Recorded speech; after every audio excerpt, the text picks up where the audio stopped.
Assalamualaikum warahmatullahi wabarakatuh. Perkenalkan, nama saya Ziyuni, NIM 2019-143228 dari kelas 5F, mata kuliah Bimbingan dan Konseling di SD dosen pengampu Endang Surtieni MPD. Di sini saya akan menjelaskan materi tentang bimbingan karir bagi anak sekolah dasar yang terbagi menjadi 4 bagian. Yang pertama, tahap dan karakteristik perkembangan karir peserta didik di sekolah dasar. Yang kedua, teknik bimbingan karir bagi peserta didik di sekolah dasar. Yang ketiga, pelaksanaan bimbingan karir di sekolah dasar. Yang keempat, contoh konkret bimbingan dan konseling karir komprehensif di sekolah dasar. Pengertian bimbingan karir. Secara umum, bimbingan karir diartikan sebagai upaya bantuan kepada individu untuk menstimulasi atau mendorong dan memberikan kemudahan perkembangan karir dalam kehidupannya. Bantuan tersebut menyangkut perencanaan karir, pengambil keputusan, dan menyelesaikan pekerjaan karir. Materi pertama tentang tahap dan karakteristik perkembangan karir murid sekolah dasar. Perkembangan karir merupakan bagian dari perkembangan manusia karena perkembangan terjadi sepanjang hidup manusia. Perkembangan dipengaruhi oleh faktor pembawaan dan lingkungan. Perkembangan adalah proses kontinu. Program perkembangan karir harus memperhatikan aspek-aspek dominan. Perkembangan individu mencangkup diferensi dan integritas tentang dunianya. Perkembangan individual sehingga adanya keragaman individu, termasuk bimbingan karir harus memperhatikan keragaman individu. Berikut adalah penjelasan elemen-elemen perkembangan karir. Kesadaran diri, yaitu sadar akan diri sendiri, kebutuhan. Kesadaran pendidikan, murid mengenal dan menyadari pentingnya. Kesadaran karir, murid menyadari bahwa perkembangan karir. Kesadaran ekonomis, memahami hubungan secara ekonomis, gaya hidup dan pekerjaan. Mengambil keputusan, menyadari bahwa mengambil keputusan tindakan adalah hal identifikasi alternatif, memilih alternatif dengan tujuan dan implementasi keputusan tersebut. Kompetensi awal, mengembangkan keterampilan kognitif, apresiasi dan sikap, internalisasi karir dan memberikan keputusan secara sosial. Materi kedua, teknik bimbingan karir bagi murid sekolah dasar.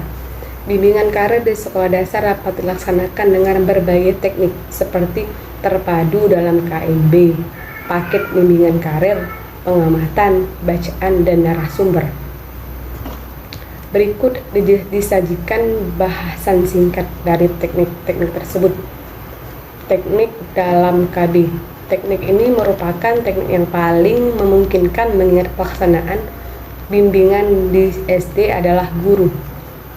Dalam teknik terpadu, guru hendaknya meneliti materi kurikulum yang dapat disisipkan bimbingan karir. Pelajaran 5 bahasa Indonesia membahas tentang kegemaran anak-anak.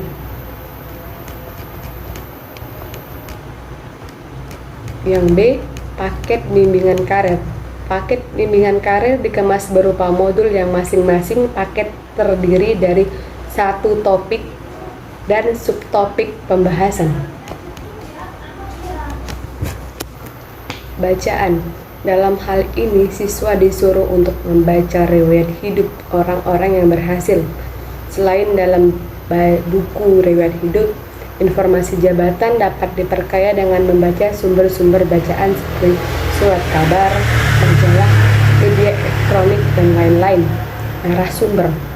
Wawasan murid tentang dunia pekerjaan dapat pula diperoleh dengan mendatangkan narasumber ke sekolah untuk berdialog dengan anak-anak. Dapat pula ditugaskan untuk berdialog dengan orang tua masing-masing. Pengamatan. Dalam hal ini, siswa dapat diajak jalan-jalan menuju suatu tempat, kemudian di sepanjang jalan mereka diminta mengadakan pengamatan tentang jenis-jenis pekerjaan apa yang saja yang ditemukan. Cerita. Murid usia SD sangat menyenangi cerita. Oleh karena itu, siswa dapat saja melaksanakan bimbingan karir melalui cerita. akan sangat terkesan jika tokoh dalam cerita divisualisasikan oleh boneka atau media gambar. Pelaksanaan bimbingan karir di sekolah dasar. Setelah memahami materi bimbingan karir yang harus diberikan di SD, maka langkah selanjutnya adalah menentukan waktu, tempat, teknik, dan sistem penilaian bimbingan karir. Mengenai waktu pelaksanaan bimbingan karir dapat diintegrasikan dengan jam-jam pelajaran yang sudah ada, ataupun menyediakan jam khusus untuk keperluan bimbingan karir ini. Untuk tingkat SD, kiranya lebih praktis jika bimbingan karir diintegrasi dengan jam-jam pelajaran yang tersedia. Jika cara ini yang dipilih, maka semua guru kelas dan semua guru bidang studi sekaligus menjadi guru bimbingan karir. Dalam setiap pembelajaran yang diberikan, guru dapat menyelipkan berbagai macam hal yang berkaitan dengan pekerjaan atau jabatan atau karir anak-anak di masa mendatang, disesuaikan dengan tahap perkembangan karir anak. Jika ada tenaga khusus untuk bimbingan karir, maka menyediakan jam khusus akan sangat bermanfaat. Tempat pelaksanaan bimbingan karir dapat di mana saja, misalnya di dalam kelas, di luar ruangan, atau di tempat kerja yang sesuai dengan topik yang dibahas. Penentuan tempat juga bergantung pada fasilitas yang dibutuhkan.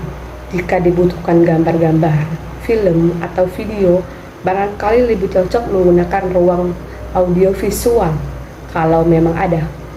Teknik penyampaian juga dapat bermacam-macam secara kelompok atau individual, tergantung dari kebutuhan dan tujuan. Dapat juga dengan cara ahli tangan, artinya minta bantuan orang lain yang ahli dalam bidangnya untuk memberikan bimbingan karir. Demikian juga metode dan peralatan yang dibutuhkan sesuai dengan topik pembicaraan dan tingkat perkembangan anak. Dari keempat, contoh konkret bimbingan karir komprehensif. Siswa diajak jalan-jalan menuju suatu tempat. Karena dengan jalan-jalan ini siswa akan melihat dunia kerja yang luas.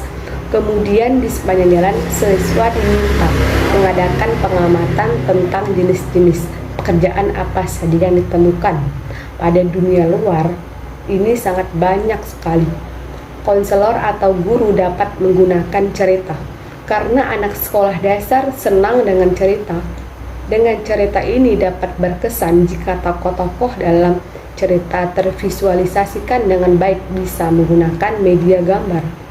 Konselor atau guru menyuruh siswanya membaca buku, majalah, koran, dan media elektronik lainnya tentang macam-macam pekerjaan yang di dalamnya ada kisah-kisah keberhasilan dari tiap-tiap pekerjaan. Hanya ini yang dapat saya sampaikan, kurang lebihnya saya mohon maaf, kepada Allah saya mohon maaf ampun. Wabillahi taufiq wal hidayah. Wassalamualaikum warahmatullahi wabarakatuh.